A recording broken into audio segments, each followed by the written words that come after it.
Bonjour à toutes, bonjour à tous, soyez les bienvenus dans Rugby Pack, l'émission qui vous donne rendez-vous chaque semaine avec le meilleur de l'actualité de la planète ovale, avec des images spectaculaires comme celle-ci. Regardez, c'est Jared Hayne, l'arrière des Hills de Parramatta, qui vient de trouver une touche de quasiment 50 mètres et qui, de 45 mètres en coin, à la toute dernière seconde de la première mi-temps, claque un drop, comme quoi...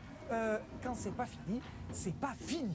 Je serai pour décoder ces images en compagnie, comme chaque semaine, de Louis Bonnery, le pilier de notre pack. Bonjour Louis, comment ça va? Je vais bien Rodolphe, merci, bonjour. Et semaine, nous avons particulièrement bien rempli. Voici le sommaire. Au sommaire cette semaine, pas de Super League pour les Dragons, mais un match de Coupe d'Angleterre face à York, avec en point de mire les quarts de finale.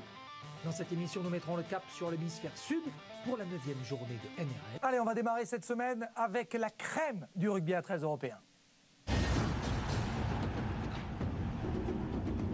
Les Dragons catalans étaient exempts de Super League cette semaine, mais ça ne veut pas dire pour autant qu'ils étaient au chômage technique. Loin s'en faut, parce que c'est un 8e de finale de Coupe d'Angleterre que les Dragons ont disputé à domicile face à l'équipe de York. A priori, une équipe dans une division en dessous, c'est plutôt facile à manœuvrer pour les Dragons. Retour sur cette rencontre avec Faustine Seigne et Benjamin Poulain. Un rendez-vous important attendait les Dragons ce week-end, un 8e de finale de Cup face à York. Gilbert Brutus et ses supporters étaient prêts au combat. Face à des Anglais 11e en Championship, la tâche s'est avérée facile pour les hommes de Laurent Fresinus. Les Catalans étaient privés de nombreux joueurs cadres et très vite ce sont les jeunes qui prennent les choses en main. Kevin Larroyer marque le premier essai dès la 6e minute. Morgan Escarré prend exemple et du même coup l'intervalle, puis traverse tout le terrain pour aplatir.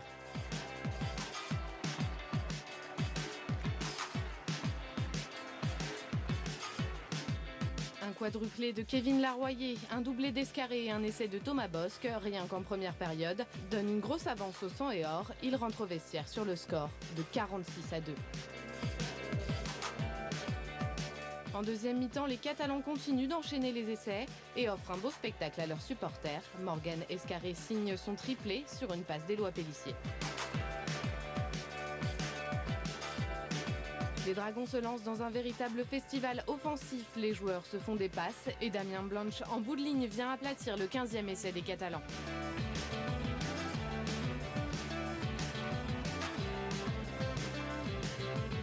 William Barthaud, encore une fois sur une passe de Pélissier, signe le dernier et 16e essai de la rencontre. Le score est lourd pour York qui s'incline 92-8. Mais bonne opération en revanche pour les Catalans qui renouent enfin avec la victoire et se qualifient pour les quarts de finale. Ouais, beaucoup de points, mais c'est surtout grâce au collectif. Le collectif a très bien suivi le système de jeu. Ça nous aide chacun. Et notamment, j'ai mis beaucoup de points, mais Kevin Larroyer aussi, et j'en félicite. C'est en coupe, en plus sur un match, c'est tout qui est possible.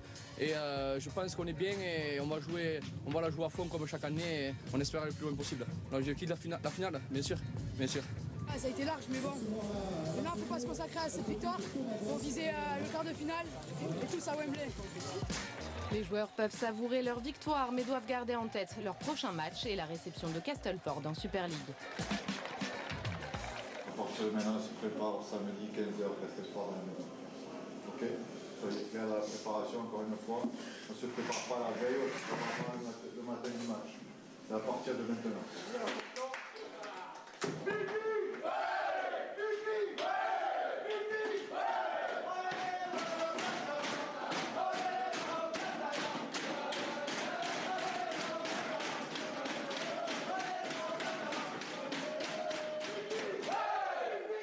Ça fait plaisir de voir des images de victoire dans le vestiaire des Dragons catalans. Il y avait vraiment de la joie, c'est normal. 16 essais ont été inscrits avec Louis, des jeunes qui ont pris les commandes de cette équipe. Il y a eu un quadruplé, il y a eu un triplé, on a eu un Morgan Escarré et un Kevin Larroyer qui ont été auteurs de nombreux points. C'est le signe que cette équipe se rajeunit. Absolument, Rodolphe, les Dragons catalans, par la force des choses, la série impressionnante de blessures de joueurs cadres, ont obligé Laurent Fresinus à impulser et à promouvoir toute une série de jeunes qui n'attendaient qu'une bonne occasion. Donc à Wakefield, ça s'était pas forcément très bien passé pour eux, mais là ils ont repris confiance, donc une bonne nouvelle phase de préparation et de saison est entamée pour les Dragons catalans. Alors Kevin Larroyer qu'on voit ici inscrire cet essai, bon certes Louis, on ne va pas se raconter d'histoire, c'était face à l'équipe de York, je disais tout à l'heure, une division en dessous, donc a priori c'était un tour plutôt clément pour les Dragons, même si il faut quand même battre ces équipes de Championship qui sont redoutables. Kevin Larroyer, on l'a vu, marquer déjà 2 essais. Ici, l'alternance et le poids aussi d'un garçon comme Leon Price a eu beaucoup d'importance dans ce match. On voit ici Jamel Fakir qui remet le ballon à Price, qui va servir Larroyer. Ce qui est caractéristique, Rodolphe, c'est que dans ce match qui pouvait tomber dans la facilité pour les Dragons, ça n'a pas été le cas. Et justement, Price a pris toute sa valeur parce qu'il a organisé le jeu. Et c'est collectivement que cette équipe s'est manifestée dans ce match, alors que les individualités ont brillé par les concrétisations qu'elles ont faites. Mais le jeu a été discipliné, organisé. Et c'est le point positif de cette affaire. Oui, parce que le risque, c'est évidemment de partir dans tous les sens. Morgan Escarré, lui, a joué aussi la carte de l'efficacité, auteur de 3 essais. Julien... ce sont des essais de 3 quarts, comme je sais que vous aimez. Notamment Morgan Escarré, l'arrière, c'est quelqu'un qui a beaucoup de vitesse. C'est pas pour vous déplaire. Oui, c'est vrai qu'on voit, même si je suis un peu novice dans le milieu du 13, on voit qu'il y a des similitudes, des prises d'intervalle avec de bons appuis. Derrière, c'est soit du offload, soit des joueurs en soutien. Et c'est vrai qu'on peut presque attribuer ça à des essais collectifs parce que tout le monde part dans le même intérêt, celui d'amener le ballon derrière la ligne. Alors cette victoire évidemment des Dragons catalans va leur permettre sans doute de jouer un tour très intéressant parce que la grande nouvelle de ce week-end, c'est qu'il y a un gros et un très gros qui est tombé. Et pas des moindres, Louis, c'est l'équipe de Leeds qui a quitté la Cup. Ça, c'est une vraie surprise. C'est une surprise, mais il est tombé, cette équipe de Leeds est tombée quand même sur un des favoris qui occupe la tête du championnat et avec qui il faudra compter cette année. Donc Leeds, l'invité surprise ne sera pas. Ça a été l'exclu surprise cette année. Oui, c'est ça, c'est l'exclu surprise. Regardez, d'ailleurs les 8 qualifiés, ça c'est bien, regardez. Dragons catalans, Wigan, Warrington, Widnes, Huddersfield, Hull FC, London Broncos et l'équipe de Sheffield. C'est pas bien de faire ça, Louis, mais je vais vous poser la question. Qui faut-il choisir? Sheffield, non? Oui, ou alors Wigan, tout simplement, comme ça on sera tranquille jusqu'à la finale. Mais Sheffield, oui, ça veut dire Sheffield, c'est pas une victoire assurée, mais ça permettrait de passer un tour de plus. Ben oui, Rodolphe, le problème, c'est que le sort décidera. Mais ce qui serait bien quand même, c'est pour s'offrir une nouvelle chance. Il vaudrait a priori mieux Sheffield. Oui, il vaudrait mieux. Bon, on verra parce que le tirage aura lieu ce dimanche. On espère évidemment que le sort sera clément avec l'équipe des Dragons catalans. On va vous parler de Coupe du Monde. C'est vrai qu'on en parle beaucoup dans cette émission. Le trophée de la Coupe du Monde était en balade dans le département de l'Aude ce week-end avec plusieurs étapes, plusieurs stations, dont une qui était absolument immanquable. C'était la finale de la Coupe de France Lord Derby qui opposait Limoux à Avignon. C'était un très beau match, très serré. Je vous propose de revenir sur une journée de festivité, c'est le mot, avec Benjamin Poulain.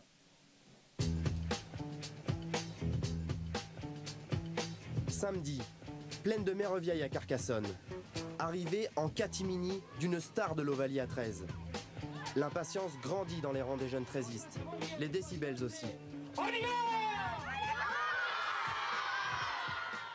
Et c'est l'explosion quand elle sort de son écrin. Et on applaudit bien fort cette Coupe du Monde, regardez comme elle est belle!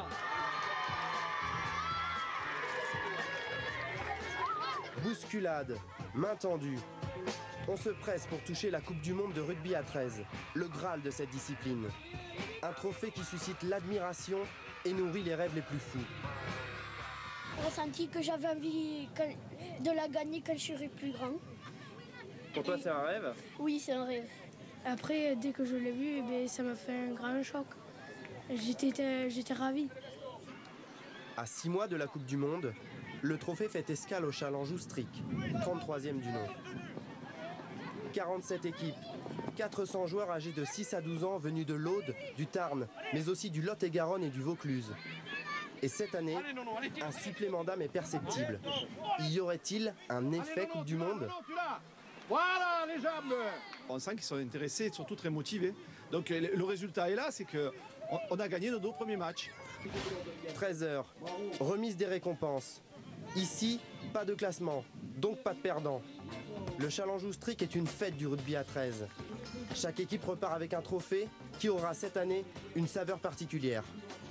trouve que c'est une idée extraordinaire qu'a mis en place la Fédération internationale et la Fédération française de rugby à 13 d'avoir la Coupe du Monde sur ce genre de tournoi. Ça montre que tout est possible, quoi. Ils peuvent la voir, ils peuvent la toucher. Quand on a vu tout à l'heure sur la présentation que les petits, ils l'embrassaient. Enfin, c'est magique, ça donne des frissons même. 13h30, départ de la Coupe. Le marathon continue. Maintenant qu'on a fini avec nos jeunes pousses, nous allons nous diriger pour les finales de Coupe de France du stade Albert Domecq. C'est Alexandre Dufour qui a la charge du trophée à Carcassonne. Cet employé de la Fédération française de rugby à 13 doit transporter, surveiller, en un mot, bichonner les 12 kilos d'argent. Il n'y a rien de pire que les traces de doigts. On a la chance d'avoir un trophée que tout le monde a pu toucher, qu'on a pu partager de manière populaire. Et par contre, à côté de ça, ça veut dire un entretien également pour qu'il brille et qu'il soit toujours présenté de la plus belle des manières. À quelques minutes du coup d'envoi, les joueurs s'échauffent quand les supporters se chauffent. On te demande comment c'est la mienne.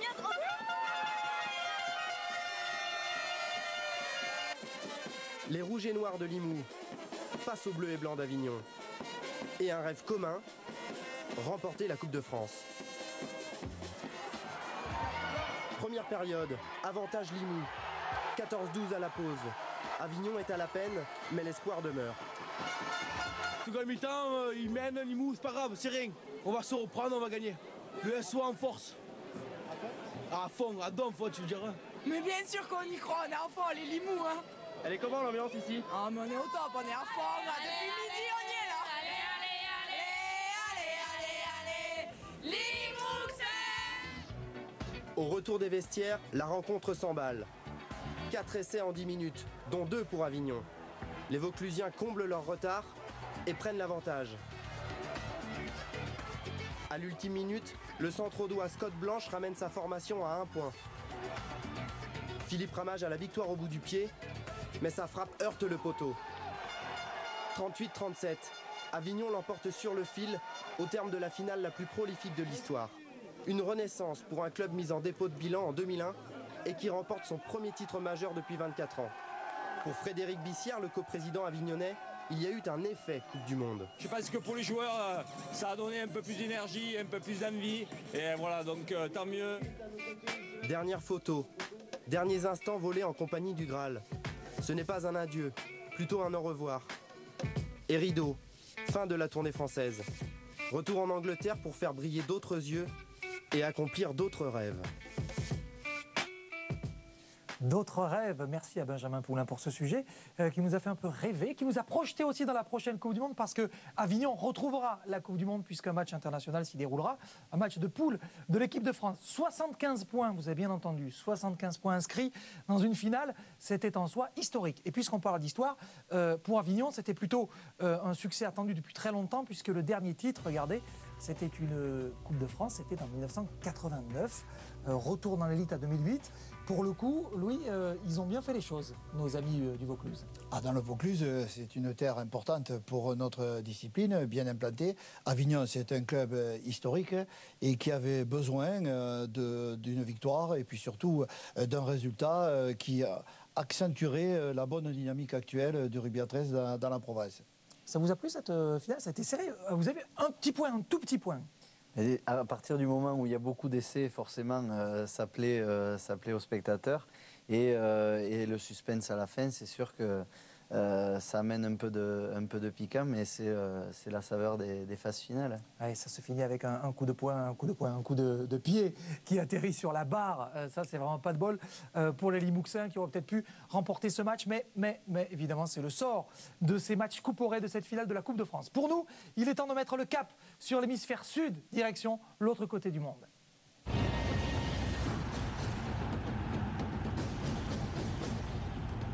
Dans la NRL, on jouait la 9e journée et la grande surprise est venue de Penrith qui est venu à bout du Storm de Melbourne. Le champion est décidément dans une très très mauvaise passe. Regardez, ça avait plutôt comment dirais-je, Louis, les atours d'un match piège pour l'équipe du Storm de Melbourne. La preuve, l'entrée de jeu, interception sur Billy Slater et là, longue course de Simmons qui va aller battre la défense du Storm. Oui, le Storm est rentré dans une période de doute et c'est, je pense, ce qui est le plus inquiétant pour une équipe qui est habituée à occuper le haut du tableau. Donc c'est pas la qualité qui manque, mais c'est peut-être la confiance qui est en train de s'éloigner de cette formation. Oui, alors, en première période, ils n'ont pas vu le jour. Les joueurs du Storm de Melbourne, on voit ici un deuxième essai inscrit par Travis Robinson. On est toujours en première mi-temps.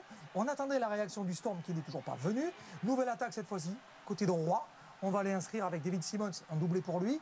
Un nouvel essai qui porte le score là aussi très largement à l'avantage de cette équipe de Penrith. Le souci, Louis, c'est qu'on a attendu une réaction de cette équipe du Storm qui n'est finalement pas venue. Sinon, en fin de match, ils se sont inclinés 12 points à 10. Les Hills de Parramatta, eux aussi, entament la reconquête. C'était sur beIN Sport dès vendredi après-midi et c'était face à l'équipe des Broncos de Brisbane. Et là, Louis, on a retrouvé des Hills très en jambes avec un Chris Sando, distributeur du jeu, et surtout un Loco, ce jeune joueur, petit coup du sombrero, remise à l'intérieur pour Luke King, l'ouvreur. Premier essai marqué après 6 minutes. Exactement, Rodolphe, l'équipe de Parramatta était en difficulté et elle aussi avait besoin d'un succès significatif. On se demandait si ça allait être ce jour-là et effectivement ça s'est bien passé pour eux. Ouais, et là on revoit le drop, cette image qu'on a vue tout à l'heure, une pénalité d'abord de quasiment 45 mètres et puis le drop, ce coup de pied tombé qui permet de donner l'avantage à la mi-temps. Mais je vous le disais, les joueurs des Broncos, malgré cet essai de Ben Hunt, ont dû s'incliner 19-18. Et oui, parce que le petit drop, ce tout petit point inscrit par Jared Hayne a eu évidemment son importance. Louis, vous avez souhaité que nous revenions sur ce match parce que vous avez voulu nous remontrer cette action avec cet essai inscrit à la 6e minute par Luke Kelly avec ce très bon travail de Loco. Je sais que ça vous a plu. Effectivement, ça m'a beaucoup plu et j'ai retenu cette action parce qu'elle concrétise en définitive le renouveau de cette équipe de Parramatta et surtout ses ambitions. Alors là, nous sommes sur le coup d'envoi de la deuxième séquence de jeu, puisque sur la séquence précédente, l'équipe de Parramatta a marqué un essai, donc c'est le renvoi. Donc l'équipe de Parramatta entreprend un travail tranquille, classique, de percussion d'avant, de fixation. Donc nous sommes dans la gestion de la série de tenues, donc de varier le jeu. On le fait déplacer, et là c'est sur le côté gauche de l'attaque, avec une course rentrante qui va conduire au troisième tenue. Donc cette équipe semble patiente et elle l'est effectivement puisqu'elle de nouveau recentre le jeu sur ce fameux offload, libération de balle. On a de nouveau un beau travail qui réussit à mobiliser 11 joueurs sur un espace extrêmement réduit.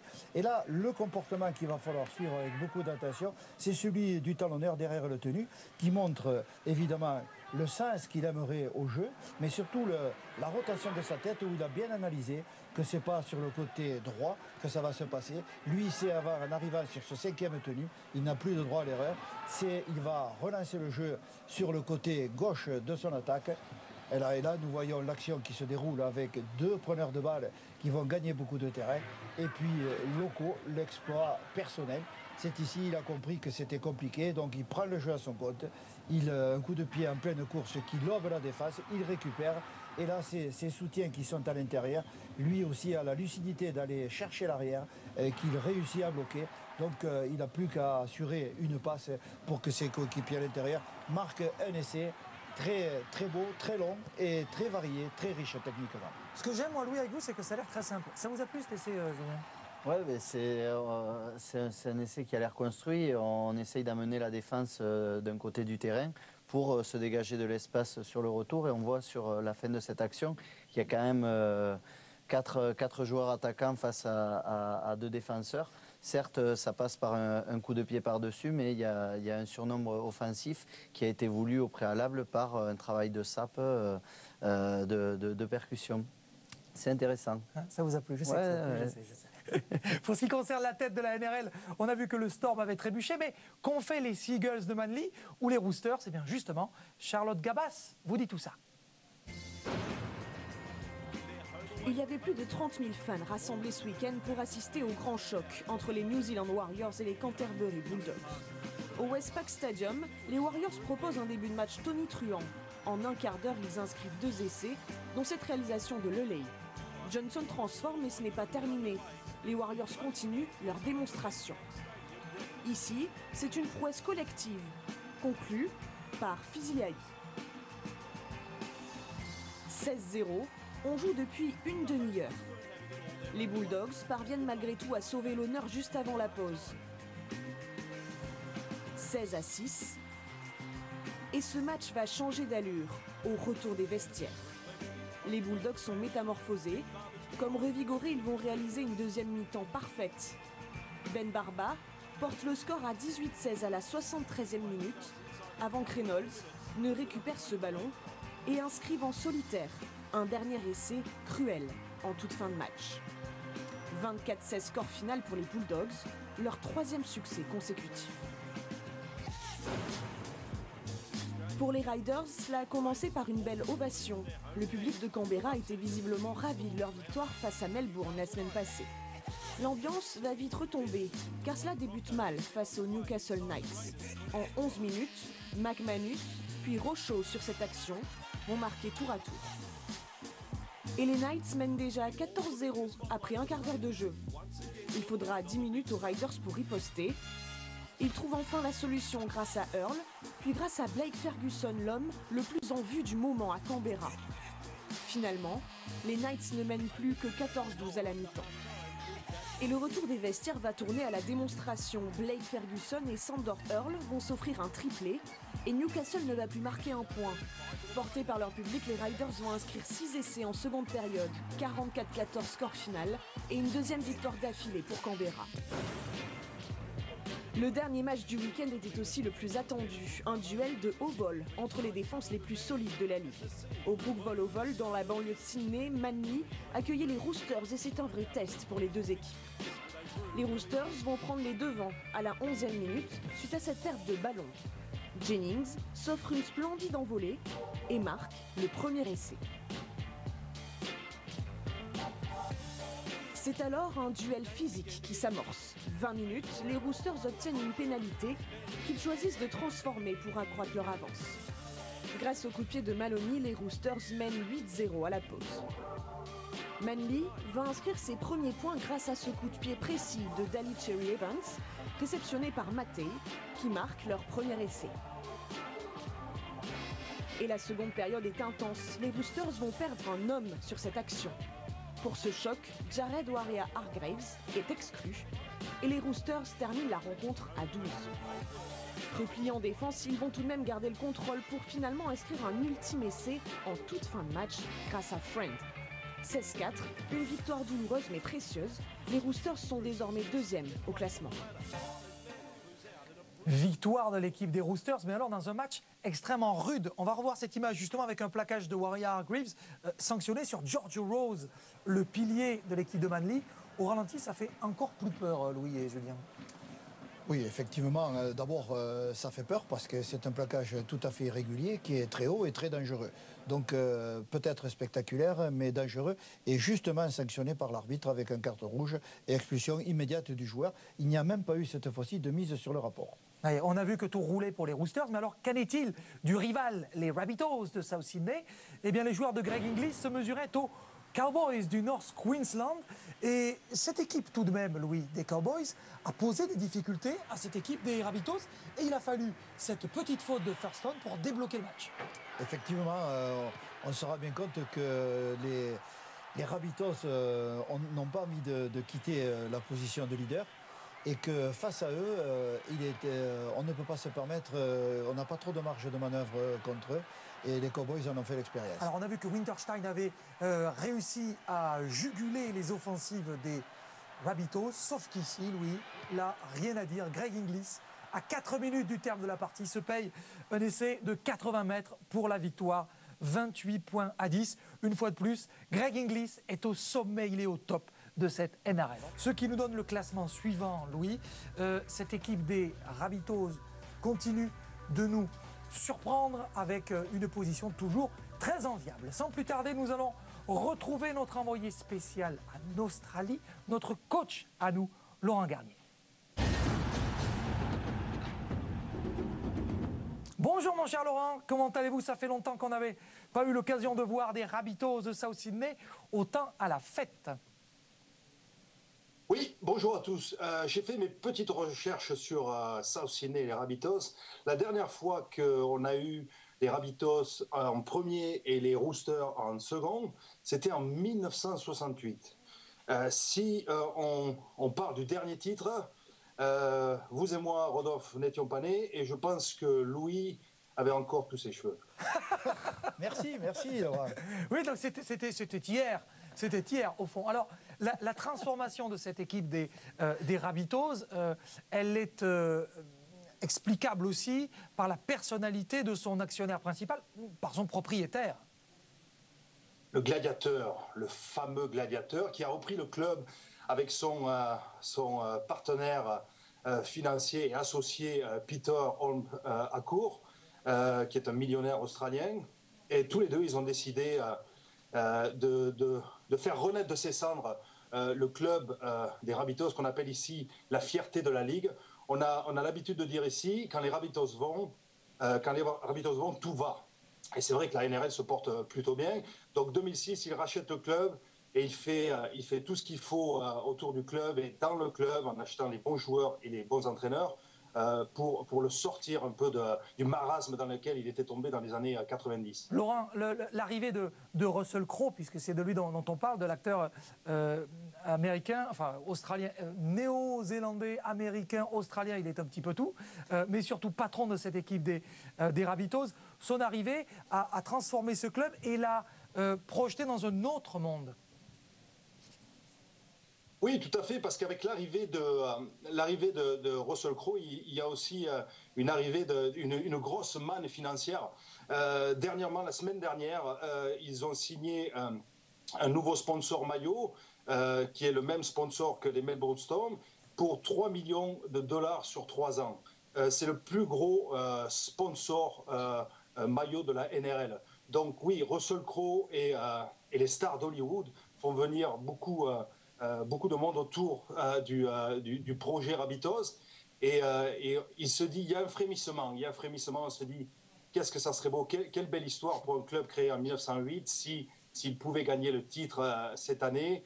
Tout le monde, je pense, même si on n'est pas supporter de South Sydney, tout le monde serait vraiment content d'une belle histoire comme ça. Oui, on a vu pêle-mêle les invités, les amis de Russell Crowe. On a vu Tom Cruise, on a vu Oprah Winfrey, on a vu aussi Snoop Dogg. Bref, c'est vrai que c'est un autre monde qui vient aujourd'hui dans les tribunes à Sydney pour soutenir cette équipe des Rabbitohs de South. C'est Bunnies. Merci en tout cas, Laurent, d'avoir été avec nous. On va vous souhaiter une bonne journée parce qu'à l'heure qu'il est, vous allez démarrer une nouvelle journée. C'est comme ça de l'autre côté du monde. Merci Laurent pour votre courage, votre abnégation. Merci mon Laurent.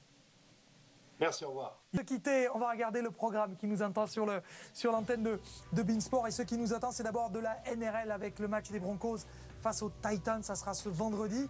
Un match là aussi très disputé entre Warrington et Hull FC, deux équipes qui pourraient, on l'a vu, se retrouver en Coupe d'Angleterre. Samedi, en direct, soyez au rendez-vous de Dragons Catalans face à l'équipe de Castleford. Et puis dans la NRL, lundi, Newcastle contre les Bulldogs. Et là aussi, le direct Leeds-Saint-Hélène, ça sera ce lundi soir en direct sur l'antenne de Beansport. Là aussi, un match que vous ne manquerez sous aucun prétexte, j'en suis certain. Merci en tout cas à toutes et à tous d'avoir été avec nous. Merci à notre réalisateur David Sellers aujourd'hui. Merci à vous Julien, merci Louis. Merci. Et merci également à notre équipe, Vincent Pochelu et Bertrand Béguet notamment, qui œuvrent chaque semaine pour ce Rugby Pack. Nous, on se donne rendez-vous la semaine prochaine et d'ici là, portez-vous bien. Salut.